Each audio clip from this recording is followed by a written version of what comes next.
Olá, eu sou a professora Ivy, professora de matemática do curso Aprove, coordenadora de matemática do 9º ano. Estamos aqui junto com a professora Márcia, professor Sérgio, coordenadores gerais, para mais uma correção. Hoje a correção é da prova da EPICAR, do concurso de 2022, para ingresso em 2023. E hoje contamos também com a participação especial dos nossos alunos. Então vamos começar. Vamos para a questão 33.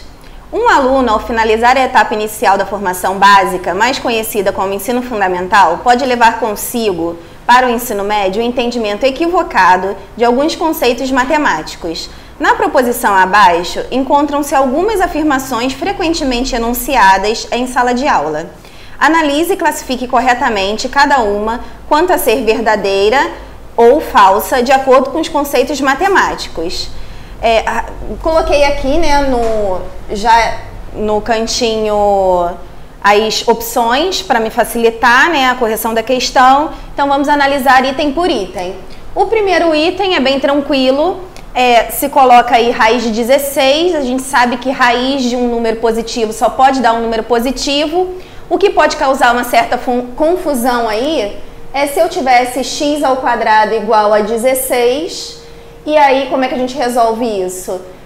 O 2 passa para o outro lado como mais ou menos raiz de 16, no entanto, a raiz de 16 continua sendo um número positivo, que é 4, tá? O mais ou menos aqui é porque o x admite duas raízes. O mais 4 elevado a 2 dá 16 e o menos 4 elevado a 2 também dá 16. Então, foi para confundir, mas raiz de um número positivo sempre dá um número positivo. Então, essa alternativa aqui é falsa. Segunda alternativa. Na teoria dos conjuntos, o símbolo, e aí tem o conjunto vazio dentro de um conjunto, é usado para representar o conjunto vazio. A gente já sabe que representação de conjunto vazio é o conjunto sem nada, só as chaves, ou o conjunto vazio, com a bolinha cortada. Se eu colocar o vazio dentro das chaves, significa que o vazio é um elemento desse conjunto. Então, esse conjunto seria um conjunto unitário. Essa alternativa, então, também é falsa. O que está errado na terceira alternativa, que ele coloca assim, escrever esse conjunto é o mesmo que escrever 1, 2, 3. Estaria certo se aqui ao invés de números reais estivesse escrito números naturais. Como são números reais, nós temos infinitos termos, infinitos números entre 1 e 4, incluindo 1. Então essa alternativa aqui também está falsa. Quarta alternativa, raiz de menos 25 é um número que não existe. A gente sabe que ela não existe dentro do conjunto dos números reais.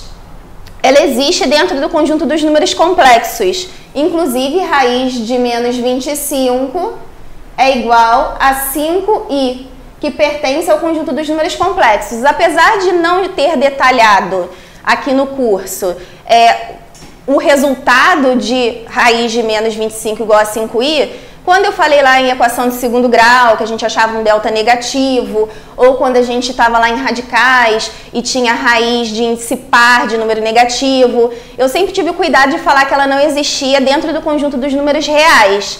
Porém, quando vocês estivessem lá no terceiro ano do ensino médio, vocês iam aprender o conjunto dos números complexos, ela ia passar a existir. A equação de segundo grau ia ser resolvida até o final, porque existe solução de raiz de número negativo. Não dentro do conjunto dos números reais, porém dentro do conjunto dos números complexos. Então, realmente dizer que ela não existe nunca, e aí a afirmativa não diz se é o conjunto dos números reais ou o conjunto dos números complexos, torna essa alternativa aqui falsa também.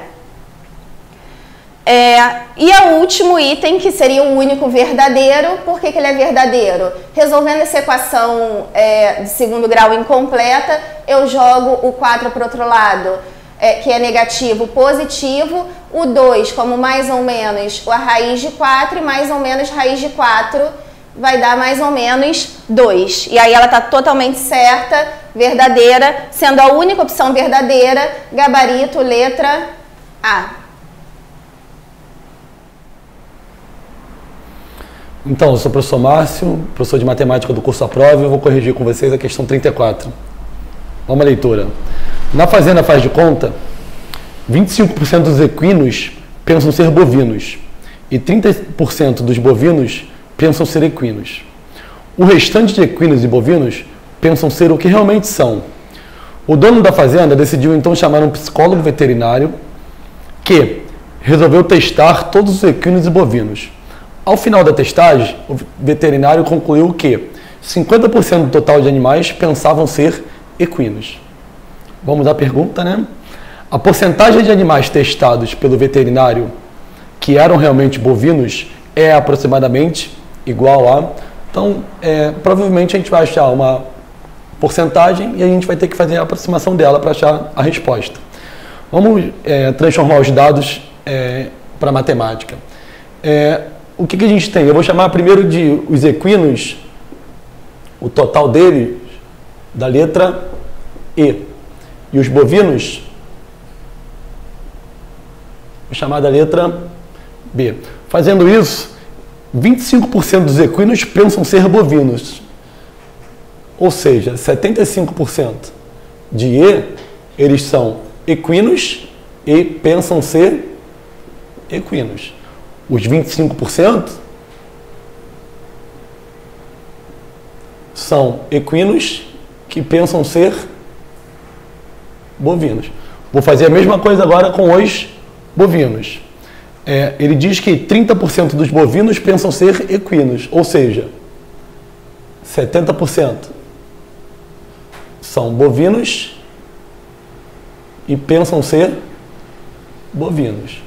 Os 30% que ele menciona, que é isso daqui, são bovinos e pensam ser equinos. Tudo bem?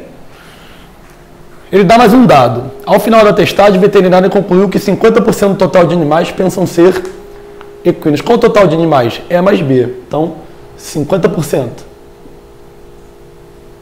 de E mais B pensam ser equinos. Quem que pensa ser equinos? Esse e esse. Então, 0,5 E mais B é igual a isso, mais isso. Fazendo isso, eu vou conseguir achar uma relação entre E e o B. Vai ficar...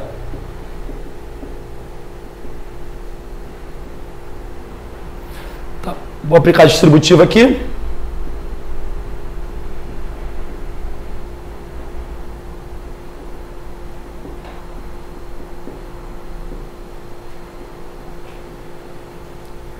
Vou jogar quem tem B para um lado, quem tem E para o outro, só para a equação ficar arrumadinha. Esse daqui vai passar para cá, vai ficar 0,75E menos 0,5E, vai ficar 0,25E.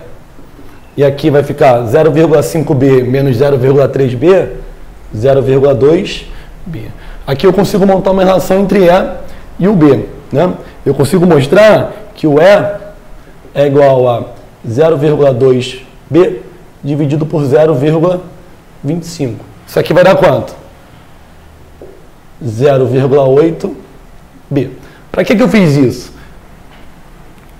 Eu sei que o meu total de animais, E mais B, vou chamar de uma letra qualquer aqui, que vai ser um K.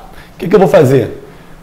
O E é igual a 0,8B. Então, eu vou substituir esse E daqui por esse 0,8B. Então, vai ficar 0,8B mais B é igual a um K qualquer, tudo bem? Esse K daqui é o total de animais. Então, somando aqui, vai ficar 1,8B é igual a K. Como ele quer saber a porcentagem de bovinos em relação ao total, B vai ser igual a K dividido por 1,8. Fazendo essa conta bem devagarinho aqui para a gente não errar, primeira coisa, vamos transformar isso aqui em fração, esse número decimal 1,8. K, 18 décimos. Tudo bem? Tranquilo? Então, divisão de fração, repito a primeira, multiplico pelo inverso da segunda. Então, na verdade, o que eu tenho que fazer aqui? Dividir 10 por 18. Fazendo aqui a conta, 10 não dá para dividir por 18. Tudo bem? 100 dividido por 18, 5. Sobra 10. 10 não dá para dividir por 18. Bota um 0. Se a gente ficar aqui, a gente vai perceber que isso aqui vai dar uma dízima periódica, correto? Então, aproximadamente quanto? 0,5555, que é igual a 55%. O gabarito está na letra B de bola. Vamos para a questão 35. As letras EPCAR, representadas nas retas a seguir, simbolizam números reais. Em cada uma das retas, o intervalo entre dois números inteiros consecutivos foi dividido em quantidade igual de partes. O produto dos números EPCAR está entre. A gente tem que descobrir, eu coloquei uns trechos das retas aqui, algumas eu coloquei mais ou menos, dependendo da solução que eu enxerguei para cada reta. Uma não tem nada a ver com a outra, a numeração, pensa em retas independentes. Então vamos tentar descobrir qual o valor do E. A gente tem aqui o E entre menos 1 e menos 2, é um número negativo. Ele está dividido, esse trecho, né, essa unidade, está dividido em 6 partes. 1, 2, 3, 4, 5, 6 partes.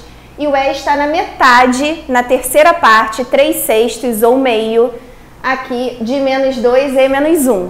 Então eu usei meio para ficar mais fácil, mas como ele está indo de menos 1 para menos 2, está descendo, né, diminuindo o meio. Quando fizer 2 vezes menos 1 dá menos 2, menos 2 menos 1, menos 3 meios. Então o ponto E vale menos 3 meios. Vamos aqui para a segunda reta. Peguei só esse trechinho aqui, é o suficiente porque já me dá a unidade. A unidade aqui entre 3 e 4 está dividida em 3 partes. E o P está na primeira parte dessas 3. Então P é 3 mais 1/3.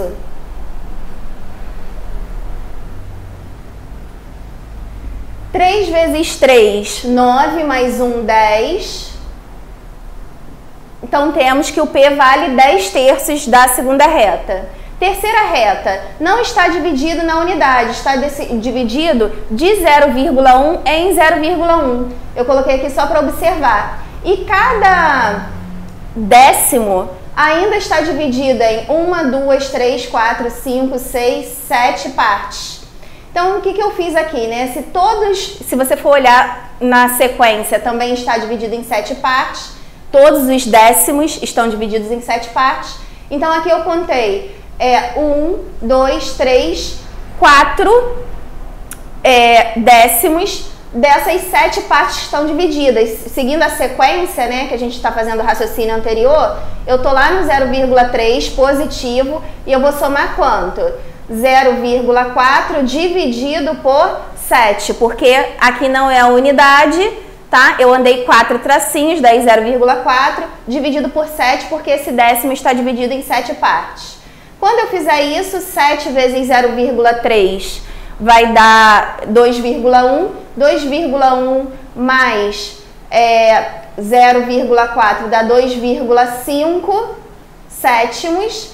Para poder simplificar isso aqui, eu igualei as casas decimais em cima e embaixo, acrescentando um 0 e simplifiquei por 5. Então aqui vai dar 5/14.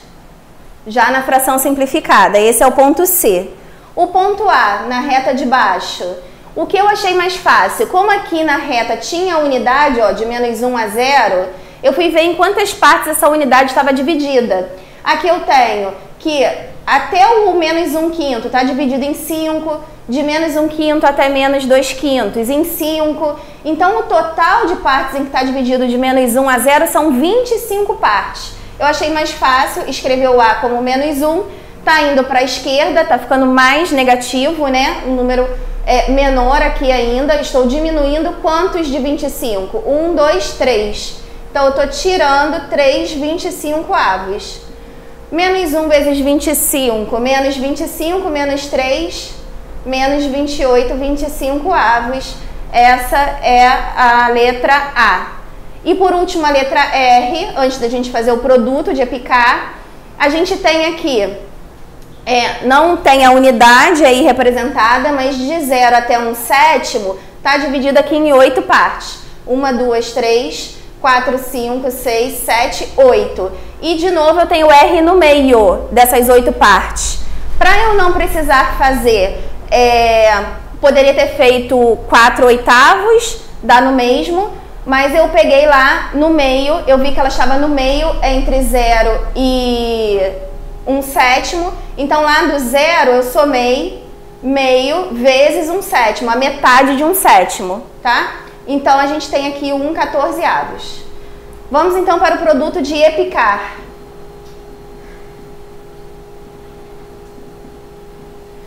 O E vale menos 3/2 vezes o P vale 10/3, o C vale 5/14, o A vale menos 28/25 e o R vale 1/14. Vou simplificar para fazer a multiplicação. Esse 3 eu posso simplificar com esse 3, dá 1. O 2 eu posso simplificar com 10, aqui vai dar 5, aqui 1. O 14 eu posso simplificar com 28, aqui dá 2, aqui dá 1. Esses dois 5, né? 5 vezes 5, 25. Eu posso simplificar com esse 25 e vai dar 1. O que vai sobrar aqui? Posso simplificar esse 2 com esse 14. Aqui vai dar 1, aqui vai dar 7. No final, aqui em cima, eu tenho 1 vezes 1 vezes 1 vezes 1, que vai dar 1. Esse menos com esse menos vai dar mais. E 1 vezes 1 vezes 1 dá 1, vezes 1 dá 1, vezes 7 dá 7. Eu tenho que o produto EPICAR vale 1/7. O que eu vou fazer para descobrir qual é a opção correta? Se você for olhar aqui, logo na letra A, que é onde a gente tem a resposta, já vou colocar aqui a opção A como resposta, a gente tem os pontos R e C. Eu achei mais fácil, como as retas estão aqui bem independentes, fazer a conta numérica mesmo. Então, o ponto R, a gente tem que o ponto R é 1/14.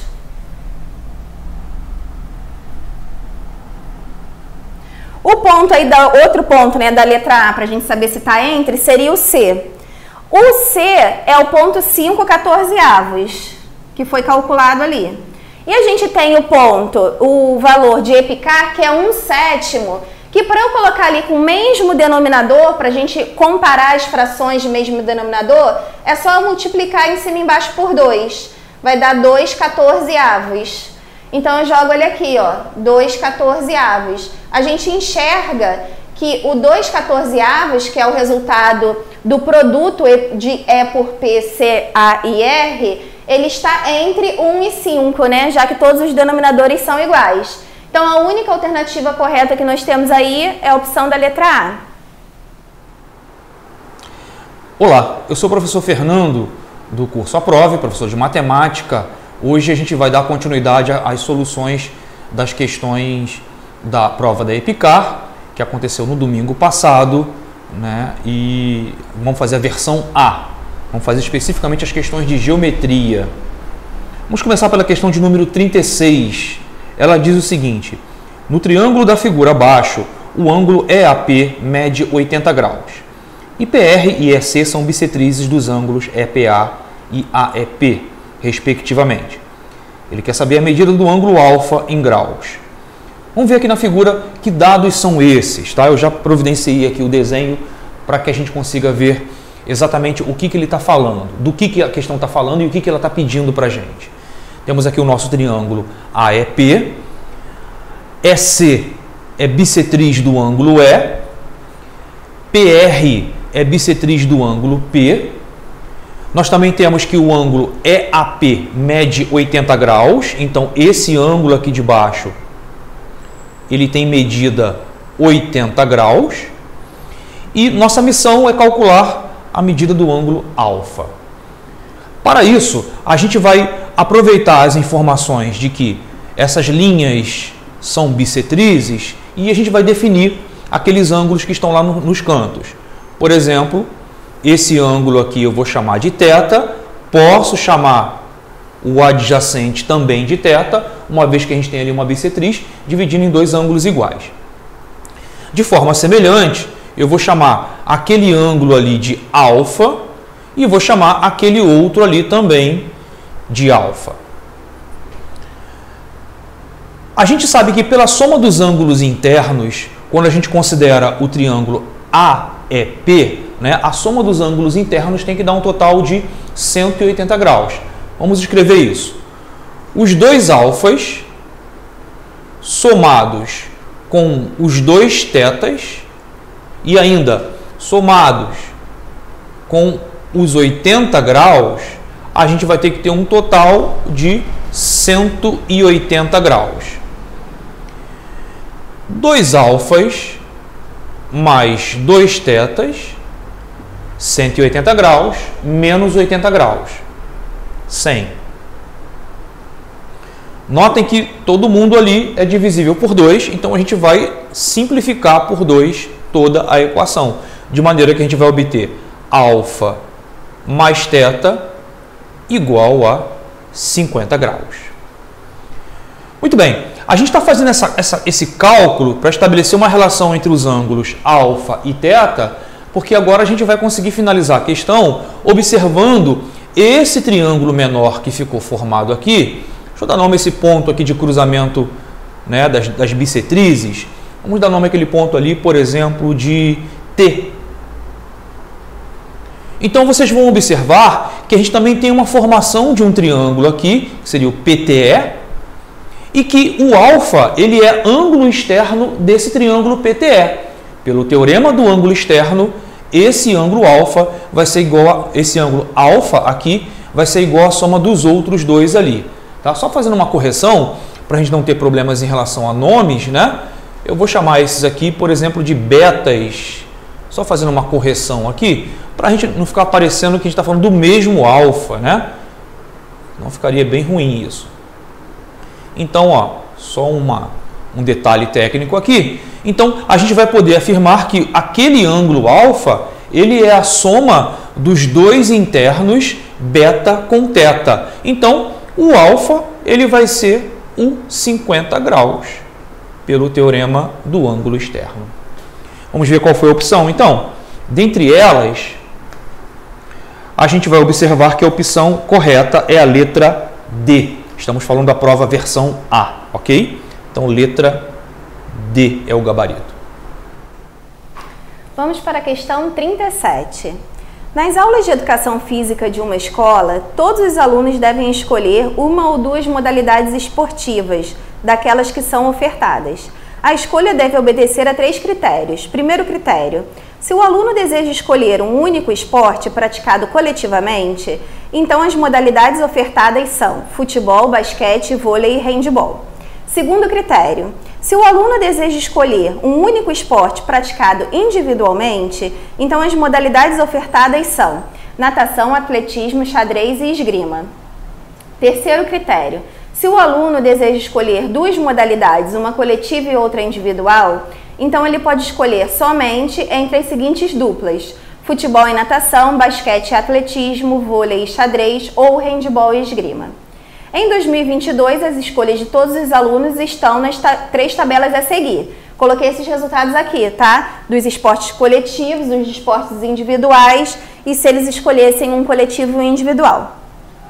Se os 3 critérios de escolha forem obedecidos, então a porcentagem daqueles alunos que escolheram um único esporte praticado coletivamente em relação ao total de alunos ele quer que o percentual dos alunos que escolheram um único esporte coletivamente, ou seja, somente futebol, ou somente basquete, ou somente vôlei, ou somente handebol, pelo percentual total de alunos. Quando eu olhei para essa questão e vi aqui, né, futebol e natação, basquete, atletismo, vôlei e xadrez, falei, bem, conjuntos. Então vamos lá para a solução da questão, vamos fazer 4 interseções mesmo, tá? Futebol, natação, colocando 10 aqui no meio, futebol e natação. Se eu já tenho em futebol 24, futebol e natação foi 10, para cá falta 14, Se eu tenho 10 aqui, futebol e natação, para natação falta 18, isso me dá aqui um total de alunos que querem futebol ou natação igual ao número, né, de elementos de alunos que querem futebol ou natação igual a 32, 42. Outro conjunto seria basquete e atletismo. Basquete e atletismo 6. Basquete 16, aqui já tem 6, faltam 10. De atletismo 10, aqui já tem 6, faltam 4. O número de alunos que escolheram basquete ou atletismo vai ser 16 mais 4, 20. Próximo conjunto. Eu tenho vôlei e xadrez. Vôlei e xadrez 2. Coloca essa informação aqui no meio na interseção. 12, já tenho 2, para cá somente vôlei 10. 5, já tenho 2, somente xadrez 3. O número de alunos que escolheu vôlei ou xadrez foi 12 mais 3, 15. Por último, handball e esgrima. O que é handball e esgrima? Eu tenho 7. 10 handball, tenho 7 já que na interseção faltam 3. 11 para esgrima, tenho 7 aqui na interseção, faltam 4. 7 mais 3, 10 mais 4, 14. É o número de pessoas que querem handball ou esgrima. O total de alunos, então, que escolheram algum esporte, né, 1 ou 2 esportes, o total, ele sai daqui, da soma de 42 com 20, com 15, com 14, que vai dar 91. Esse é o total de alunos que escolheu algum esporte. Ele quer agora do somente, né? Que escolheram um único esporte praticado coletivamente. Quais são os esportes coletivos? Esses daqui são os esportes coletivos.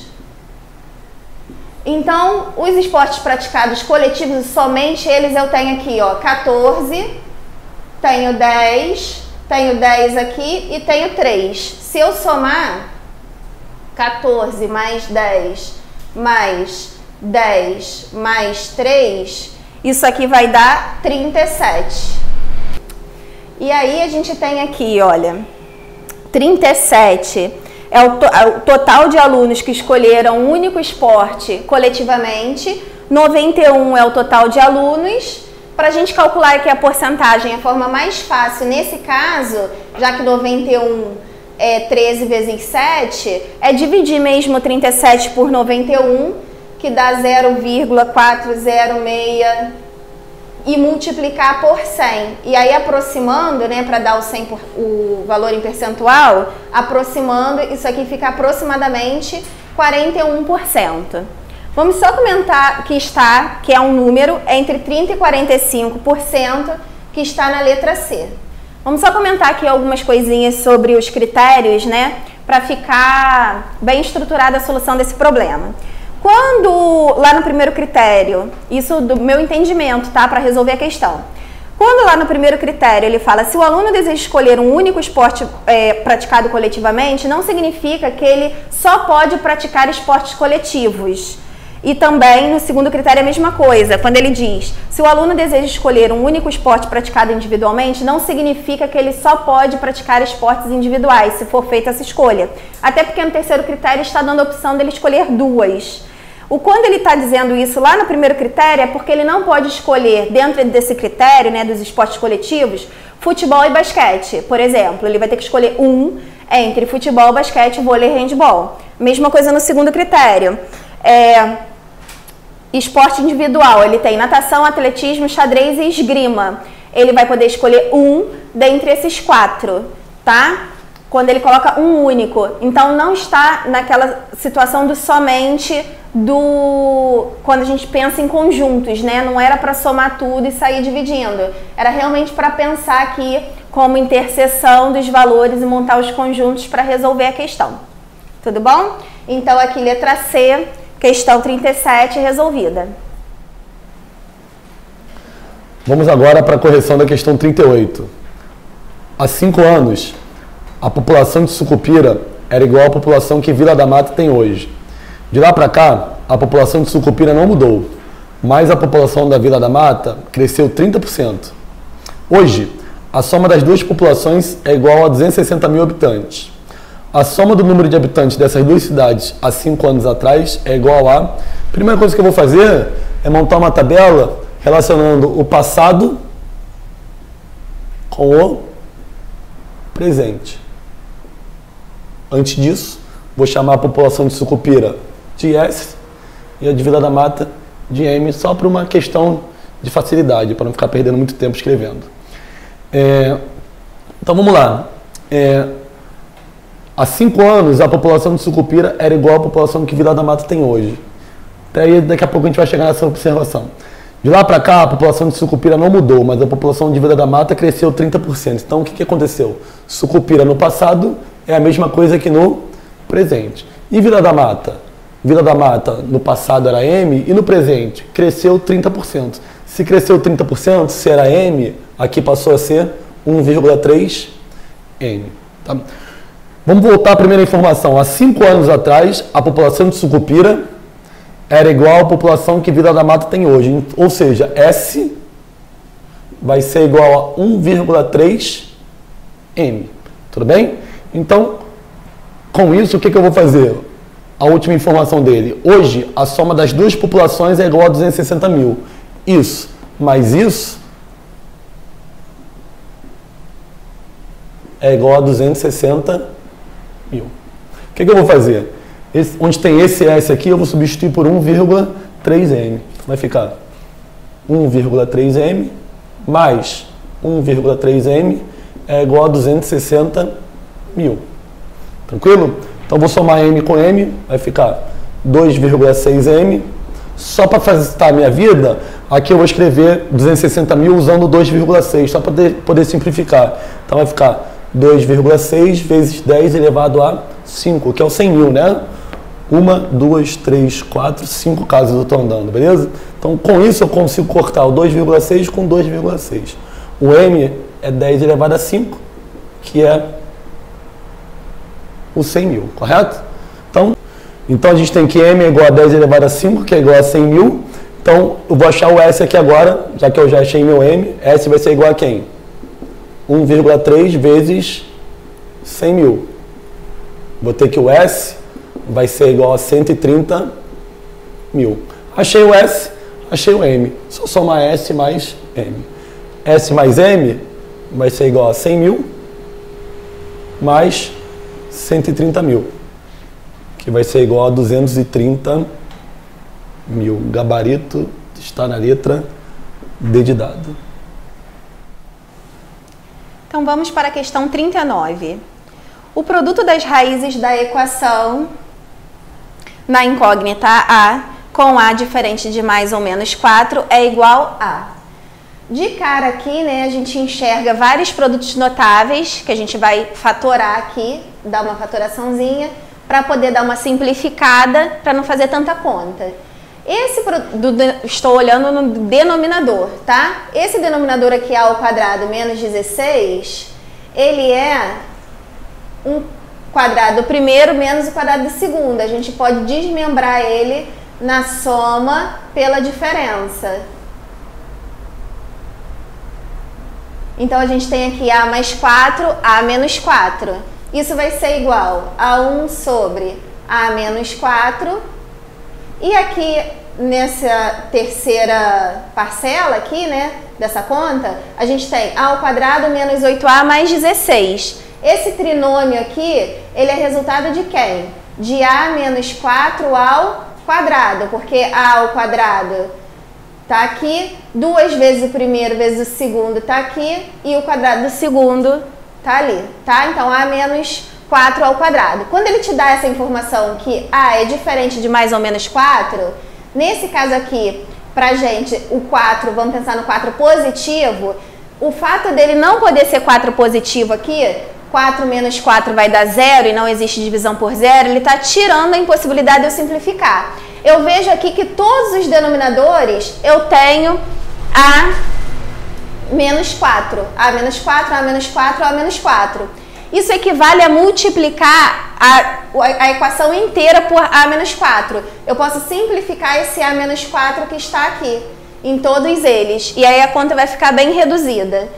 De qualquer forma, a gente tem aqui que sobrou nesse denominador A mais 4, aqui é 1, aqui é A menos 4. O MMC de A mais 4 e de A menos 4 é o produto da soma pela diferença, que vai dar A ao quadrado menos 16.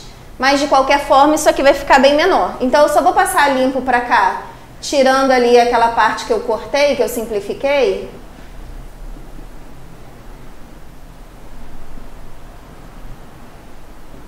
E aí, se eu tenho aqui A ao quadrado menos 16, aqui embaixo é 1, aqui vai ficar A ao quadrado menos 16... Aqui para dar A ao quadrado menos 16 falta A menos 4 e aqui falta A mais 4.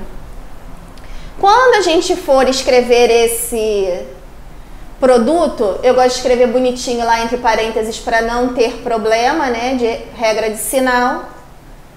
Então a gente tem aqui o 3A menos 4 vezes o A menos 4 igual a 1 vezes qualquer coisa ele mesmo, A ao quadrado menos 16, esse aqui eu coloco direto, bota esse menos aqui, abre o parênteses, coloca 2 menos A, porque vai estar implicando aqui esse sinal nos dois termos, e bota aqui entre parênteses A mais 4. Vamos fazer todas as distributivas. 3A vezes A, 3A ao quadrado. 3A vezes menos 4, menos 12A. Menos 4 vezes A, menos 4A, menos 4 vezes menos 4, mais 16.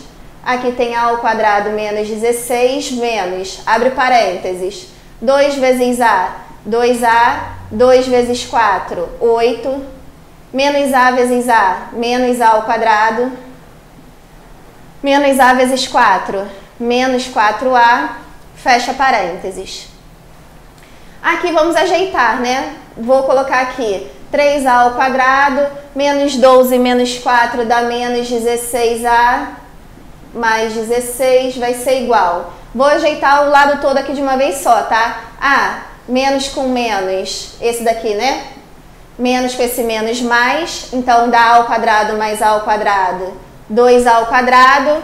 Eu tenho aqui 2A menos 4A, menos 2A. Com esse menos vai virar mais 2A, menos 16. Aqui, menos com mais, menos. Menos 16 menos 8 vai dar menos 24.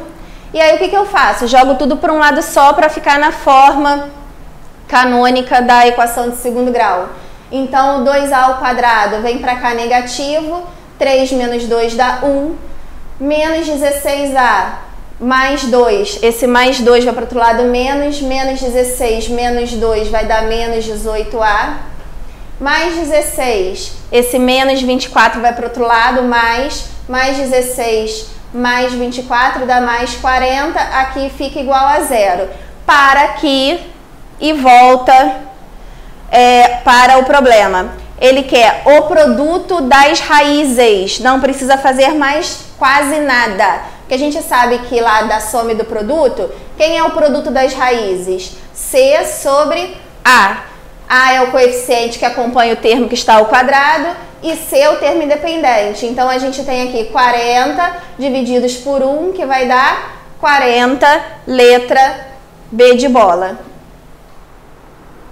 Então, nós vamos agora para a questão de número 40 da prova versão A da EPICAR. Ela diz o seguinte: considere ABCD um quadrado cujo lado mede x centímetros.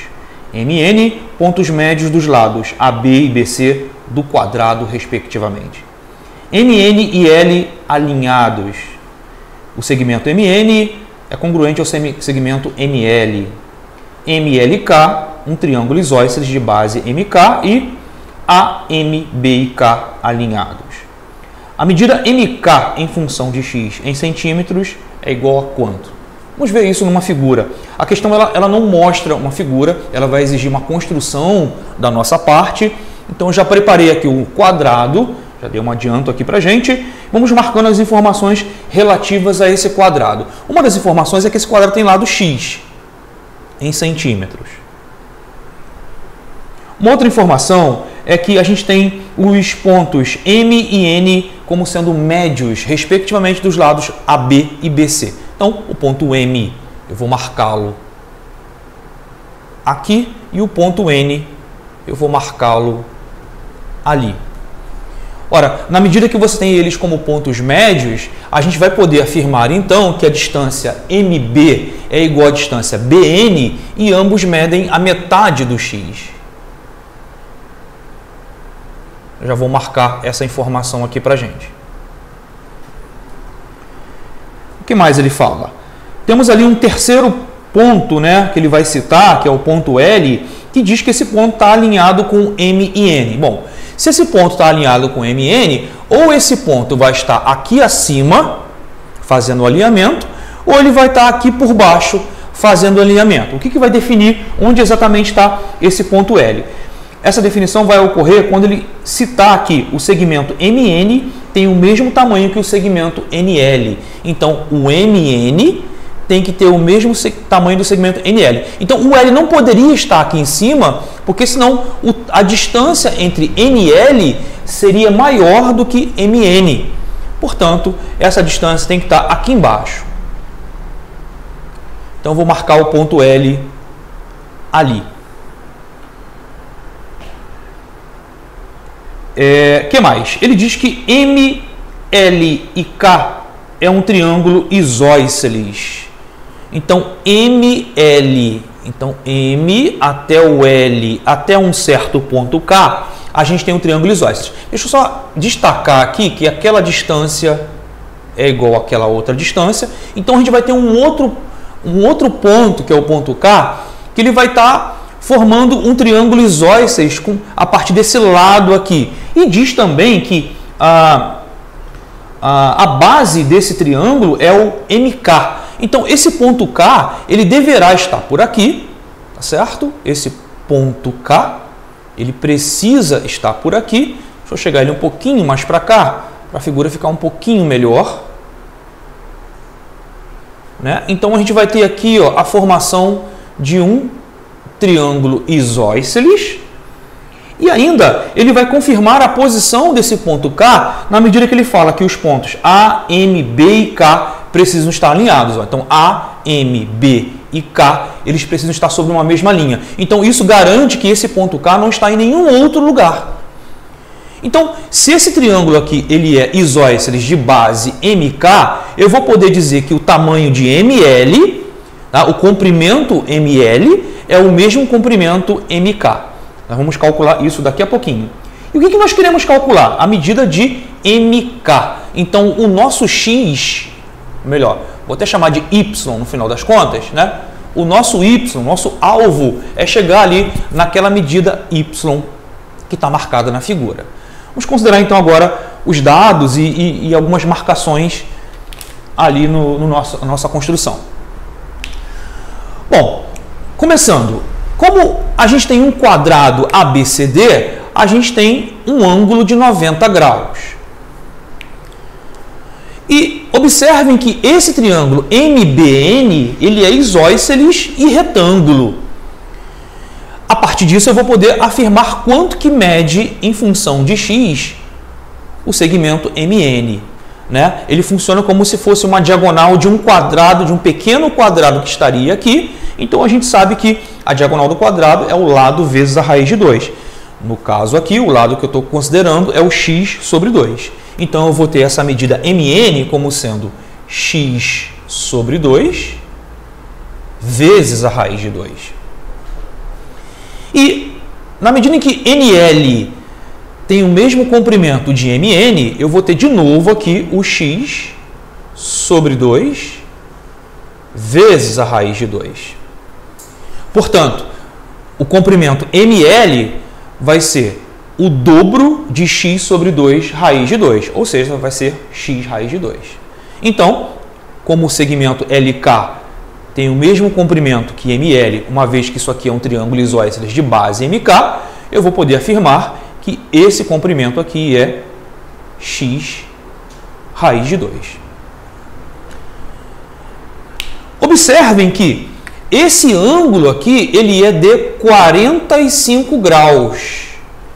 Aquele ângulo ali de baixo, também 45 graus. Lembrando que a gente está diante de um triângulo isósceles e retângulo. E como o MLK também é isósceles de base MK, esse ângulo necessariamente terá que ser 45 graus e, em consequência, aquele ali terá que ser 90 graus. Muito bem, então o triângulo isósceles MLK, ele é retângulo em L, ele tem catetos x raiz de 2, a gente pode agora usar o teorema de Pitágoras para calcular o y, ou a gente pode aproveitar a própria regra que a gente usou ali em relação ao triângulo isósceles, né, retângulo, de que a hipotenusa, que funciona como o lado do quadrado, né, se a gente fosse desenhar um quadrado aqui, ela é o lado vezes a raiz de 2. Vamos usar essa regra aqui, ó, repeti-la, tá? Na nossa questão aqui, é como se eu tivesse um grande quadrado sendo formado aqui, de lado x raiz de 2. Então, a diagonal dele vai ser esse x raiz de 2 vezes a raiz de 2, ou seja, 2x. Então, essa é a resposta da nossa questão. Vamos ver qual que é a alternativa. Também letra D, tá? Na questão 40. Vamos para a correção da questão 41. Sejam x e y dois números reais tais que 0 menor que x, menor que y, menor que 1. Se A é igual a essa expressão aqui e B é igual a essa expressão, então é correto afirmar necessariamente que... E aí eu coloquei as opções aqui porque a gente vai precisar trabalhar com elas no final. Vamos primeiro usar aqui dentro dos produtos notáveis, né, nós vamos fatorar, vamos simplificar essa expressão o máximo possível para achar o valor de A e B reduzido, para depois a gente testar as opções. Antes da gente começar a resolver, né, vamos lembrar que como é que eu fiz essa questão finalzinho, né, porque o começo é algébrico, assim, mais trabalho, mas não tem nenhuma novidade. Aqui no final, quando a gente vai testar as opções, quando eu falo testar as opções, é o seguinte: quando em matemática, né, falando assim matematicamente, como é que a gente resolve? Quando você tem que uma sentença, porque essas daqui são sentenças, quando uma sentença é verdadeira, ela vai ser verdadeira para qualquer valor de x e y.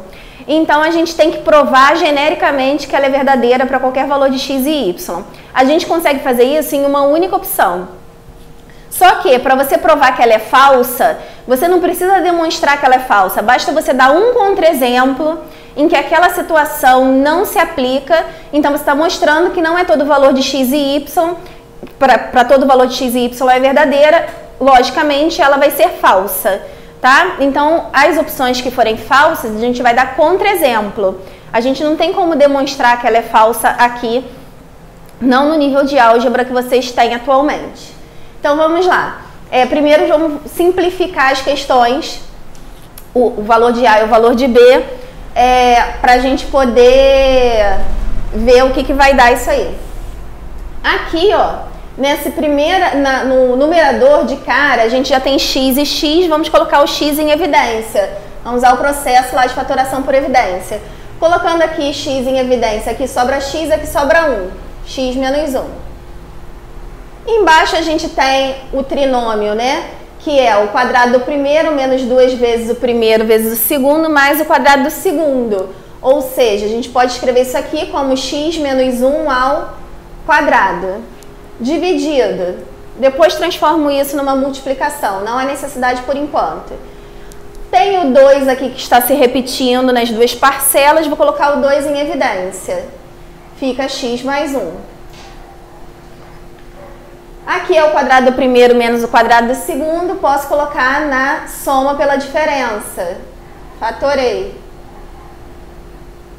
Embaixo, Eu tenho 1 aqui, o denominador, né? Vou fazer o MMC é 1 mais 5x mesmo. Vou multiplicar. Aqui é 1. Copiei. Não, aqui é x mesmo. Isso mesmo. Vou multiplicar o x vezes o 1 mais 5x. Vou ficar com x mais 5x ao quadrado. Aqui é 1. Mais 5 menos x, embaixo eu continuo com 1 mais 5x. Fecho aqui. O x menos o x vai embora, some, tá? Volto pra cá. Aqui também tem um embaixo, MMC de 1 e 1 mais 5x é 1 mais 5x. Tenho aqui 1 mais 5x, aqui 1. 1 mais 5x vezes 1 dá 1 mais 5x. Menos 1 vezes esse valor vai ser, cuidado que o menos, vamos colocar aqui entre parênteses, né? Ele altera os dois valores ali de cima do numerador. Então, eu fico aqui com menos 5x, porque é menos com mais, e aqui também, ó, menos com menos, mais x ao quadrado vezes 1, x ao quadrado. Eu tenho que trocar os sinais para poder colocar isso tudo embaixo de 1 mais 5x. Fechei. Vou continuar aqui os processos. Vamos lá que ela é grandinha. Sem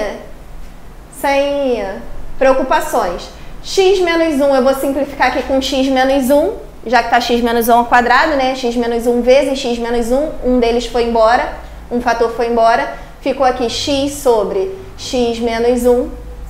Aqui eu vou cortar x mais 1 com x mais 1. Na multiplicação, na divisão, já vou trocar para multiplicação e inverter, né? Porque é divisão de fração. Repete a primeira, multiplica pelo inverso da segunda. Já vou escrever x menos 1 aqui em cima e 2 embaixo.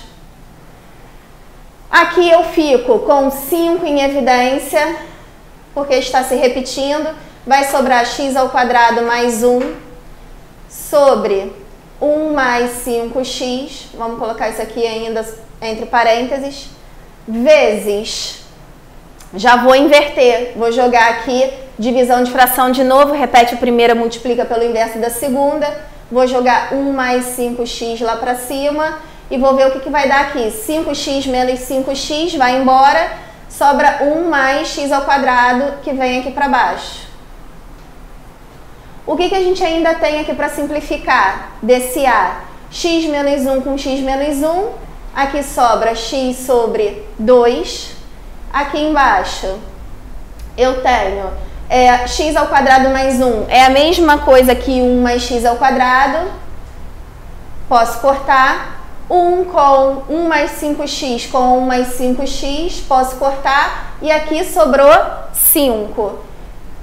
Isso é o mesmo que x sobre 2 vezes 1/5. Que vai ser igual a x sobre 10. Então, toda essa expressão ali da A vai resultar em x sobre 10. Aqui na B é mais simplesinha, né? Direto eu posso fazer aqui como se fosse um número misto. Y ao quadrado vezes 1 vai dar y ao quadrado mais 1 sobre y ao quadrado. A gente tem divisão, esse traço aqui é um traço de divisão. Divisão de fração. Repete a primeira, multiplica pelo inverso da segunda. Então, o y ao quadrado vai para cima. Vou trocar aqui a ordem, tanto faz, só para ficar igualzinho. Y ao quadrado mais 1 é o mesmo que 1 mais y ao quadrado. Vou cortar esse com esse. O b fica exatamente igual a y ao quadrado, certo? Muito bem. E aí eu tenho os resultados simplificados de A e de B. Em todos eles, quase todos eles, tirando a letra A, ele trabalha com raiz de B 10A. Vamos colocar aqui isso logo para a gente poder ganhar tempo. O 10A é 10 vezes x sobre 10. Se eu simplifico, eu tenho que 10A vale quanto? X. E se eu tenho aqui raiz de y ao quadrado, isso aqui vai dar módulo de y positivo. Até porque eu não preciso me preocupar com isso, porque aqui no enunciado ele já diz que y é um número positivo porque ele está entre 0 e 1. Então, a raiz quadrada de y ao quadrado vai ser y é um valor positivo. Onde tiver y ao quadrado, a gente usa y ao quadrado sem problema nenhum. Vamos dizer por que a letra A é falsa. Então, quem é o 10A? O 10A é x. Quem é o B? Y ao quadrado. Tá? A gente tem essa expressão, x vezes y ao quadrado. Eu vou dar um contra-exemplo. Não sei se vai caber aqui. Começo eu a puxar setinhas, para não precisar apagar quadro. Um contra-exemplo. Se eu considerar o x como 1/3, e vou usar esse valor em todos eles, tá? De contra-exemplo. Vou botar aqui do lado. E y igual a meio. O que eu vou ter, né? Se eu fizer essa substituição aqui, eu vou ter x vezes y ao quadrado. O x é 1/3. O y, quanto é que é meio ao quadrado? 1/4. E isso aqui vai ser igual a 1/12. 1/12 é maior do que 1? Não. Então, essa daqui é falsa. Já sei que essa é falsa porque eu achei um contra-exemplo. Não preciso provar para todos. Letra B. Vou usar o mesmo x igual a 1/3, mesmo y igual a meio. 10A. Quem é o meu 10A? Meu 10A é x. Quem é o meu B? O raiz de B. Meu raiz de B a gente já viu que era y. Se eu colocar aqui no meu contra-exemplo o x igual a 1/3, eu vou ter aqui 1/3 e o y igual a meio. 1/3 mais meio, MMC aqui é 6. Aqui eu multiplico por 2, aqui por 3. 2 vezes 1, 2. 3 vezes 1, 3. Eu vou achar 5/6. 5/6 é maior do que 1? Não. Então, essa daqui também é o quê? Falsa. Vou fazer a mesma coisa na D, porque a opção é letra B. Aí, letra B, vocês vão ver que a gente consegue provar para todos, tá? Mas deixa eu pular a letra C por enquanto. Então, aqui eu tenho raiz de B, que é y, menos o 10, que é x. 10A, que é x. O y é meio. A gente está considerando contra-exemplo, né? Contra-exemplo. O y é meio. E o x é 1/3. Da mesma forma que a gente fez aqui, né? A gente fica com 3 menos 2, só para eu ir mais rápido, sobre 6, vai dar 1/6. 1/6 é maior do que 1? Não. Então, isso aqui também é falso. Se eu achar contra-exemplos, eu não preciso provar, volto a dizer, tá? Agora, vamos ver como que isso aqui sai naturalmente. Observa aqui, ó. A gente tem raiz de B, y, sobre 10A, x, maior do que 1. O que a gente faz aqui? Deixa eu puxar isso para cá, porque já está apertadinho ali, né? Y sobre x é maior do que 1. Se eu coloco aqui 1 embaixo e vou fazer lá a multiplicação cruzada, né? Eu tenho aqui que o y vai ser maior do que x, certo? E aí, isso é o mesmo que x é menor do que y. Isso é verdade? É verdade porque ele deu isso lá no enunciado. O x é menor do que o y, tá? Então, a opção correta vai ser letra C. Vamos agora à correção da questão 42. Uma caixa d'água em forma de paralelepípedo reto retângulo possui um sistema simples de definição do volume de água que pode ser construído de acordo com as seguintes instruções. Amarrar uma garrafa plástica vazia e fechada na extremidade de uma linha e amarrar um peso simples na outra extremidade da mesma linha. Com a caixa d'água vazia, jogar a garrafa dentro, deixando a extremidade com o peso para fora da caixa e marcar na parede externa a altura alcançada pelo peso em relação ao fundo da caixa, com a anilha esticada. Encher a caixa d'água, mantendo-se a garrafa boiando na superfície da água até o limite da caixa, quando, novamente, marca-se na parede externa a altura alcançada pelo peso em relação ao fundo da caixa, mantendo-se a anilha esticada. Considere que a caixa receberá água com uma vazão constante, informação importante, até encher. Esse sistema simples de aferição fornece uma relação entre o tempo para encher a caixa e a altura do peso em relação ao fundo da caixa. Um gráfico que pode expressar essa relação desde o momento em que a água na caixa, até quando ela está cheia, é melhor representado em... Então vamos lá, gente. O que ele diz para a gente? Quando eu estava fazendo a leitura, eu li a vazão constante, disse que é importante, porque a vazão constante vai indicar o quê? Que o gráfico vai ser uma linha reta, função do primeiro grau. O que a gente vai ter? Primeira coisa que a gente vai ter que visualizar o peso não pode ser maior do que o peso da garrafa, porque senão o experimento não acontece, né? Se o peso for maior, vai puxar para fora e esse experimento não vai acontecer. Então, o que a gente tem? A gente tem, inicialmente, o peso está aqui. Quando a gente for jogando água aqui dentro, né? Aqui estão os dois desenhos, foram feitos pelos nossos alunos aqui, o que vai acontecer aqui? A garrafa vai subir, consequentemente, o que vai acontecer com o peso? Vai diminuir. Então, quanto maior for o volume de água, o que vai acontecer? Passando o tempo, o peso vai descendo. Ok? O que melhor representa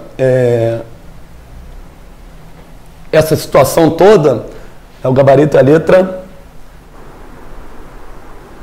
Vamos à questão de número 43. Na figura, as retas R e ST são paralelas. O ponto C é a interseção dos segmentos RB e AP e pertence à reta S. As medidas dos ângulos DEC, FRC, EPC, CAR são em graus, respectivamente, iguais a 7 beta, 7 alfas, 4 alfas e 4 betas. A medida do ângulo SR é igual a... Vamos marcar na nossa figura as informações que foram dadas. Primeira informação importante é que as retas R, S e T, elas são retas paralelas. E aí a gente já observa que a gente tem algumas transversais. Por exemplo, AP, né, ela é transversal às 3. Você tem aqui só o segmento EC, que é transversal a SR, e o CA, que é transversal a S e T. E o B aqui, né, ele é a continuação, prolongamento do segmento RC. Ele vai falar a respeito de alguns ângulos. O primeiro deles é o ângulo DEC. Esse ângulo está aqui, olha. Vamos marcá-lo aqui. Ele expressa esse ângulo como sendo 7 betas.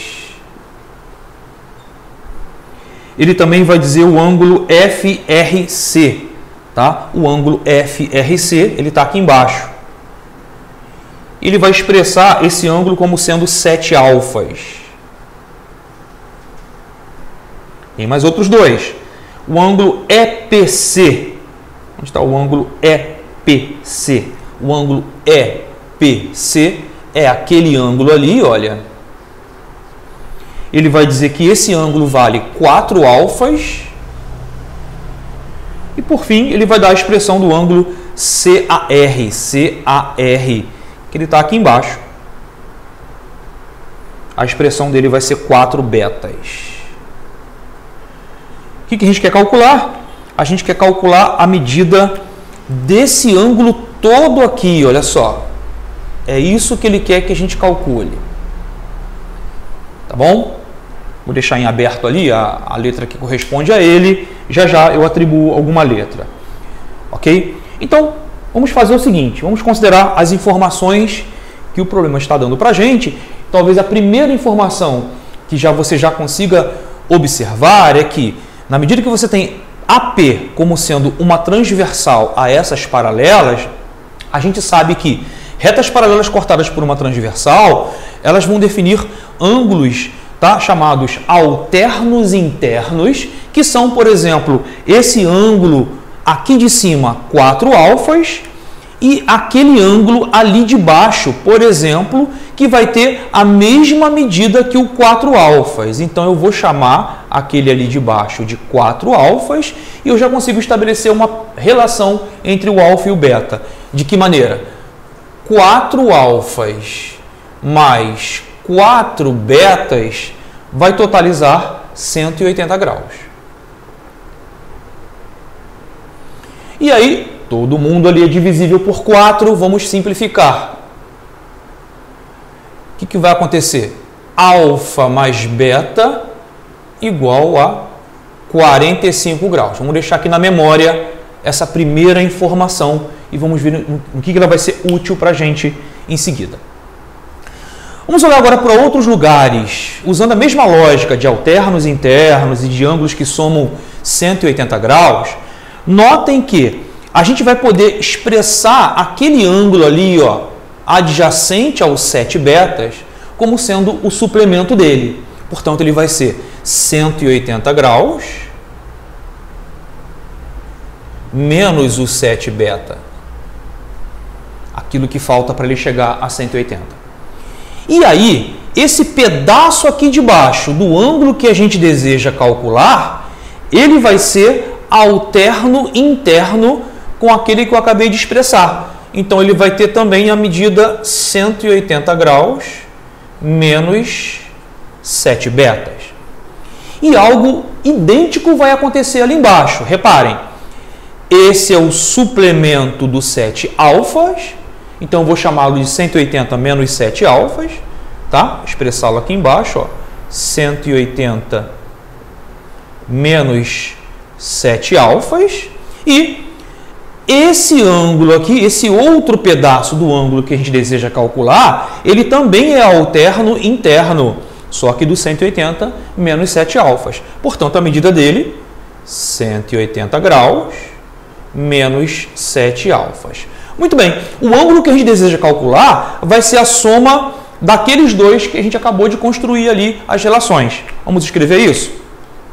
O ângulo, chamar de x, tá? Esse ângulo que a gente quer calcular, ele chamou de SR. Vamos usar aqui a anotação original. O ângulo SR, que é o que ele deseja calcular, ele vai ser a soma do 180 graus menos 7 betas com o 180 graus menos o 7 alfas. 180 com 180, 360 graus. Reparem que tanto o alfa quanto o beta tem o menos 7 como fator comum. Então, eu vou escrever menos 7 em evidência e alfa mais beta entre parênteses, cujo valor a gente já sabe quanto que é. Então, a nossa conta passa a ser 360 graus menos 7 vezes o 45 graus. O que é isso? 360 graus menos 315 graus. E isso vai dar, então, um SR de medida 45 graus. E essa é a resposta do nosso problema. Vamos conferir aqui a alternativa. Qual que é? Então, ela vai ser a alternativa B de bola. Vamos então à correção da questão 44. Considere que x1 e x2 são raízes da equação de segundo grau. Tá aqui a equação de segundo grau.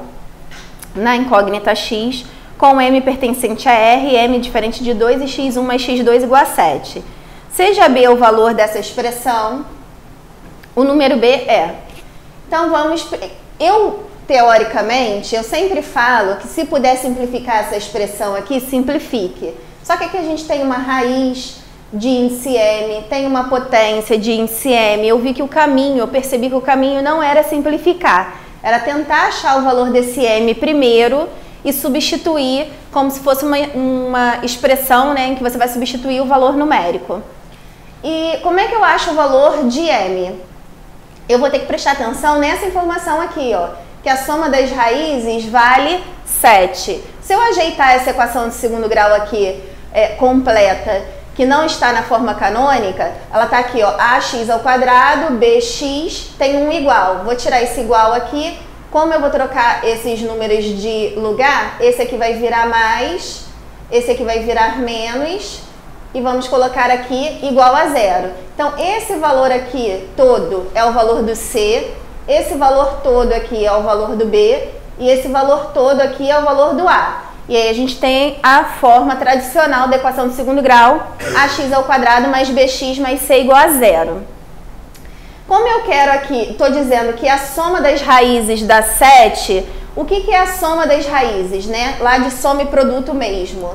A soma das raízes é menos b sobre a, menos Quem é o valor de B? O valor de B é M menos 10 sobre o valor de A, que vale M menos 2. Isso aqui vai ser igual a quanto? A 7. Então, eu tenho essa parte aqui, ó, como uma equaçãozinha para resolver. Menos o B sobre A igual a 7. Fazendo a regra de sinal rapidinho, eu fico com menos M mais 10 igual, já fazendo a multiplicação aqui, direto, 7M menos 14. Esse menos M pode passar para cá positivo, vai ficar 7M mais M, 8M. O menos 14 pode passar para o outro lado positivo, vai dar mais 10 mais 14, 24. Se 24 é igual a 8M, o M vale 3. Então, eu descubro esse valor do M usando aqui a soma das raízes da equação de segundo grau. E aí, vou fazer a substituição onde tem M, todo lugar que tem M, eu vou colocar 3. Deixa eu apagar esse C e colocar aqui para cima. Não vai me atrapalhar. Então, eu fico aqui com 3 ao quadrado menos 3 sobre 2 ao cubo, divididos por 3 vezes 5 sobre 2 ao quadrado ao cubo, dividido por raiz cúbica de 20 vezes 3 mais raiz de 16 é 4. E aqui eu nem precisava substituir, porque qualquer número elevado a zero dá 1. Essa expressão aqui toda vai dar 1. Isso aqui vai estar elevado a menos 1. E aí a gente vai ajeitar essa expressão. 3 ao quadrado é 9. 3 ao cubo é 27. 2 ao cubo é 8. Divididos. 3 vezes 5, 15. Aqui eu tenho uma potência de potência. 2 vezes 3 dá 6. 2 elevado a 6 é 64.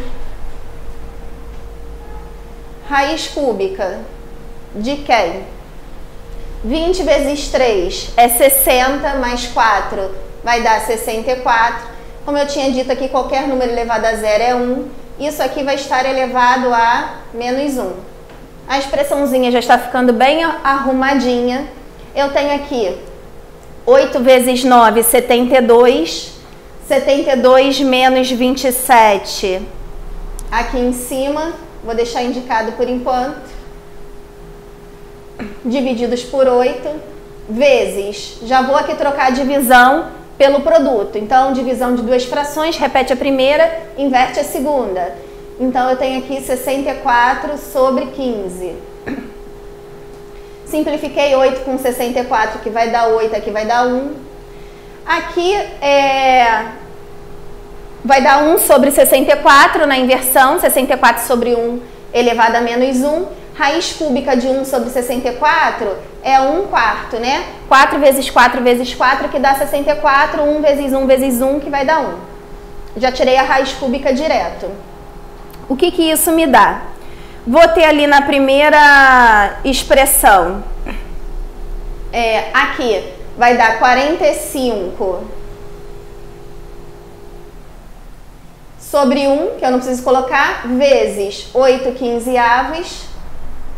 Posso colocar direto na divisão, multiplicação pelo inverso da segunda, 4 sobre 1, que vai dar 4. Tenho aqui como simplificar ainda o 15 com 45 por 15, vai dar 3, aqui vai dar 1.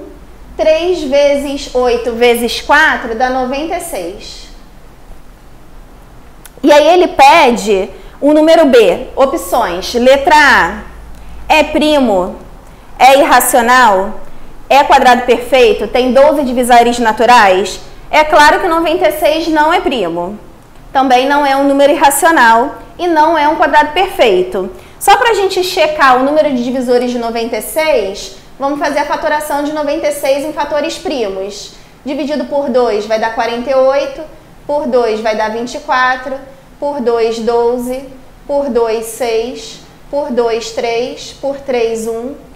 Quantas vezes a gente contou o 2? 1, 2, 3, 4, 5. O 3 a gente está contando uma vez. Como que a gente acha os números de divisores, né? Vou colocar aqui o número de divisores de 96. A gente soma 1 no 5, soma 1 no 1, vai dar 6 vezes 2, que dá 12. Exatamente o que a gente queria achar, tem 12 divisores naturais. Resposta correta, letra D. Vamos então para a questão 45. Em uma oficina mecânica, o cálculo da manutenção M dos veículos em reais é composto da soma de dois custos. Custo 1, relativo a X peças que necessitem de substituição. Por não haver estoque de peças na oficina, cobra-se uma taxa fixa de 210 mais 2,50 por cada peça enviada. Custo 2, relativo ao trabalho dedicado à substituição de X peças, cobra-se uma taxa fixa de 180 mais 4 por peça substituída. Se os custos 1 e 2 forem iguais, então a manutenção M em reais será um valor maior que... Bem, é uma questão clássica de função afim. Ele fala lá no custo 1 que ele tem uma taxa fixa de 210 mais 2,50 por cada peça enviada, e o número de peças enviadas é X.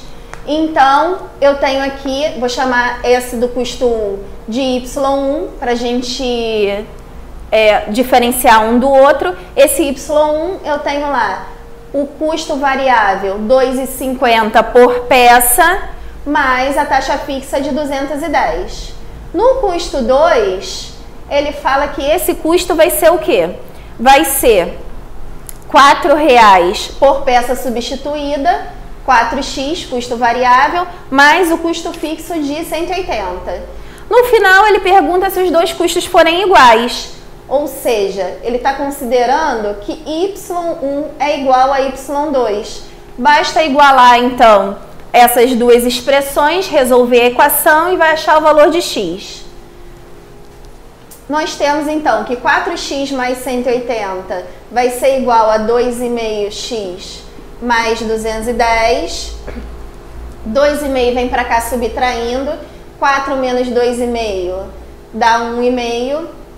180 vem para cá subtraindo. 210 menos 180 vai dar 30. Quando eu passar o 1,5 dividindo para cá, 30 dividido por 1,5 vai dar 20. Achei o valor de x. Como nós achamos o valor de x e os custos são iguais, tanto faz eu substituir esse valor de x aqui no y1 quanto no y2, tem que dar a mesma coisa. Como aqui não tem valor decimal, eu vou substituir em y2. 4 vezes 20 mais 180. 4 vezes 20 dá 80, mais 180 vai dar 260. Só que ele fala que ele quer, se os custos 1 e 2 forem iguais, então o valor da manutenção. O que é o valor da manutenção? Aí a gente volta lá para o começo do enunciado. O cálculo da manutenção em reais é composto da soma dos dois custos. E os dois custos são iguais. Então a manutenção aqui, ou vou fazer 260 mais 260, ou vou escrever aqui 260 vezes 2, que vai dar 520. 520 é o quê? Um número entre maior que 500 e menor que 600. Resposta, letra A. Vamos à questão de número 46.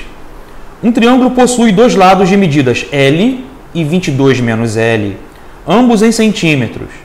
A medida do ângulo interno formado por esses dois lados igual a 30 graus. Considere SL a expressão da área de todos os possíveis triângulos com as medidas citadas. Entre esses triângulos, há um cuja área é a maior possível.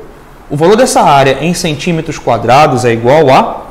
Muito bem, eu desenhei aqui um triângulo qualquer, onde eu vou considerar que o lado L é esse daqui e que o lado 22 menos L é aquele dali e, de acordo com a informação do problema, o ângulo formado por esses lados tem que ser de 30 graus.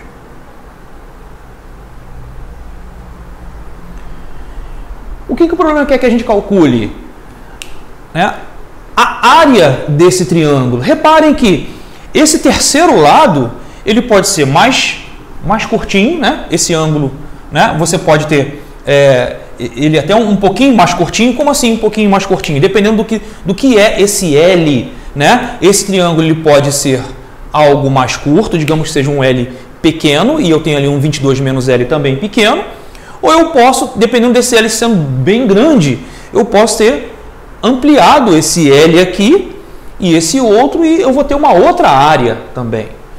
Então, observem que essa área, ela varia, tá? Ela tem uma certa variação a partir da medida do L. É claro que esse L, se você reparar por aqui, né, ele não pode chegar, por exemplo, a 22, né? Porque se esse L fosse 22, você teria 22 menos 22, 0, então o triângulo ele desaparece. Então esse L tem que ser algo abaixo de 22, tá bom?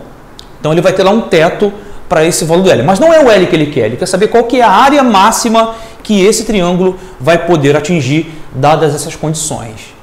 Então, como ele está falando de área máxima, isso vai remeter à ideia de valor máximo de uma função, uma vez que essa área depende desse lado, né? Ela é função desse lado. E se você lembrar bem, onde é que a gente estuda máximos e mínimos? Lá na função quadrática. Então significa que em dado momento essa área vai ficar expressa como uma função quadrática, tá? Em função do L, através de uma função quadrática. Vamos trabalhar para isso então. A gente vai lembrar que, dado um triângulo e conhecidos dois lados e o ângulo formado entre eles, essa área ela vai poder ser expressa assim, ó. Por exemplo, deixa eu escrever isso aqui para a gente ver, né? Suponha uma área de um triângulo cujos lados sejam A e B e o ângulo entre eles seja um ângulo alfa. Então seria o lado A vezes o lado B vezes o seno do ângulo alfa, tudo isso sobre 2, tá bom? Então, ó, eu estou partindo aqui da ideia de que, por exemplo, suponhamos que os lados A e B fossem aqueles dali e o ângulo alfa aquele ali. Então, a gente conhece bem essa fórmula, a gente usou bastante em cálculos de áreas e é ela que vai nos ajudar nessa solução. Nesse caso, aquilo que eu chamei de A aqui no menor vai ser o 22 menos L. E aquilo que eu chamei de B vai ser o próprio L. E no lugar do seno do alfa, eu vou usar o seno de 30 graus, que eu já vou lançar logo aqui como sendo 1/2. Repara que tudo isso aqui vai ficar sobre 2, tá? Colocar isso sobre 2 é o mesmo que multiplicar por 1/2, tá? Só por conveniência eu vou escrever desse jeito.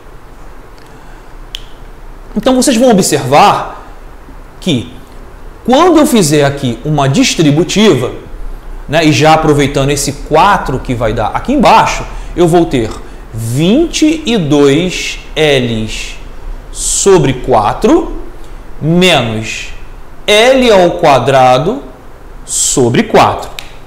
Tá? O L foi distribuído e o 4 aqui do denominador multiplicou também os denominadores ali que são 1. Né? Cada um deles vale 1.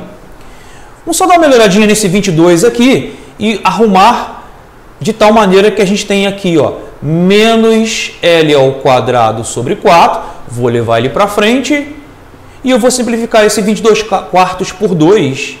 Isso vai dar 11 L's sobre 2. Olha aqui a função quadrática que eu comentava com você.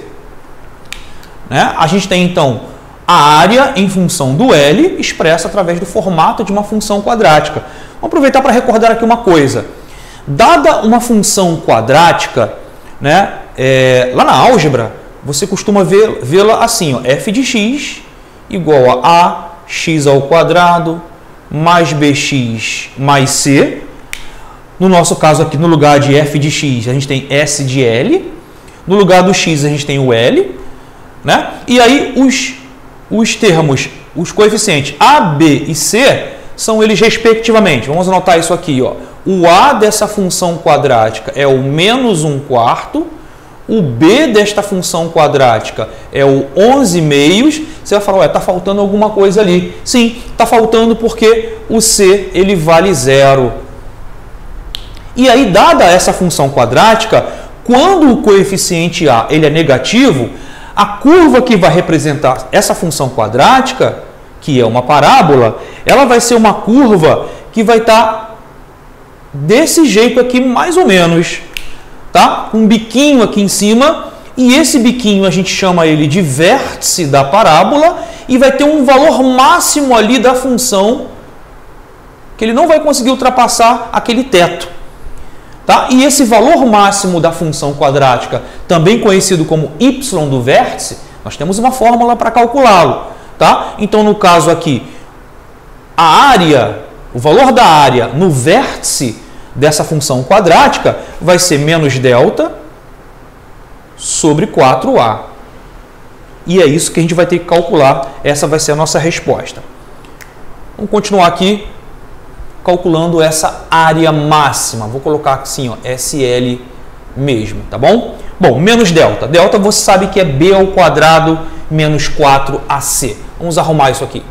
Então, menos B ao quadrado, então vai ser 11 meios ao quadrado, menos o 4 que multiplica o A, que é menos 1/4, que multiplica o C, que é 0. Tudo isso sobre 4A. Então, isso vai ser 4 vezes menos 1/4.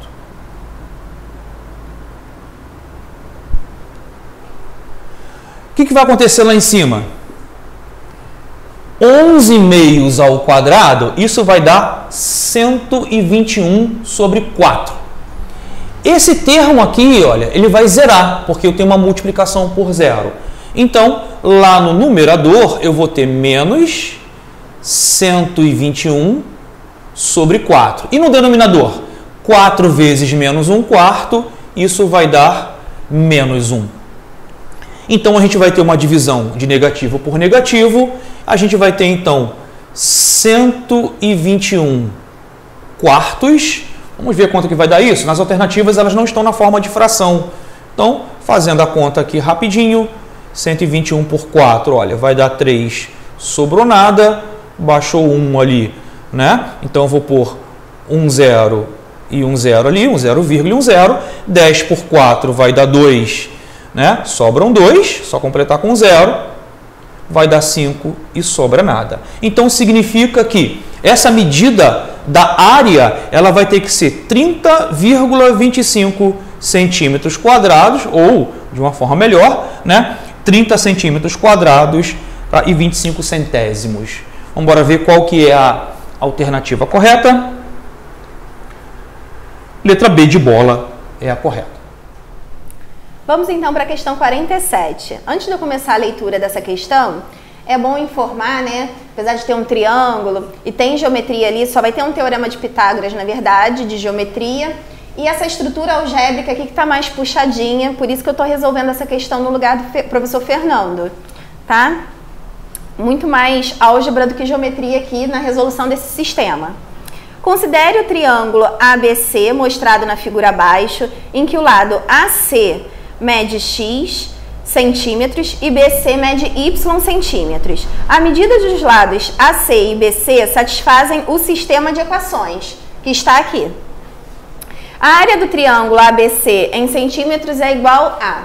Muito bem.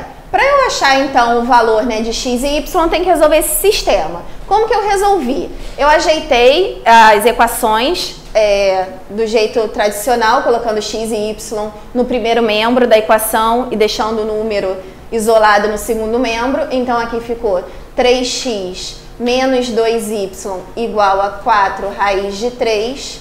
Aqui ficou 2x menos 3y igual a raiz de 3 positiva. Primeiro eu fiz ajeitei, depois eu fiz pelo método da adição. Para fazer o método da adição nesse sistema, eu multipliquei a primeira linha por 2 e a segunda linha eu multipliquei por menos 3 e fui eliminar o x primeiro.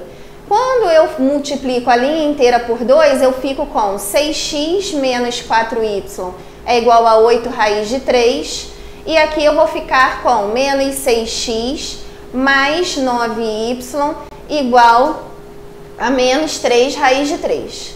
Vou somar, então, essas duas equações. 6x menos 6x dá 0. Menos 4 mais 9 dá 5. 8 menos 3 dá 5. Raiz de 3. Ambos estão sendo multiplicados por 5, eu posso simplificar e eu fico com y igual a raiz de 3. Quando eu acho o valor de y, eu também tenho que achar o valor de x. Substituir aqui, ó, nessa equação que estava mais simples, o valor de y ficou aqui, ó, 2x 3 vezes raiz de 3 igual a raiz de 3. Esse menos 3 raiz de 3 foi para o outro lado mais, 3 mais 1 dá 4 raiz de 3. O 2 que está multiplicando passa para o outro lado dividindo. 4 raiz de 3 dividido por 2 dá 2 raiz de 3. Achei o valor de x. A partir do momento que eu tenho já o valor de x aqui igual a 2 raiz de 3 e o valor de y igual a raiz de 3 encontrado, ainda assim eu não consigo calcular a área desse triângulo. Por que eu não consigo calcular a área desse triângulo? Porque esse triângulo aqui é retângulo em B, então ele tem base aqui, se a gente for considerar z e altura y. Eu preciso achar aquele lado z para fazer base vezes altura dividido por 2. Então, vou jogar ali no Pitágoras. A gente tem que a hipotenusa é 2 raiz de 3. Eu fico aqui com 2 raiz de 3 ao quadrado, igual soma dos quadrados dos catetos, z ao quadrado mais raiz de 3 ao quadrado. 4 vezes 3 é 2 raiz de 3 ao quadrado. Aqui eu tenho z ao quadrado, aqui eu posso cortar, vai dar 3.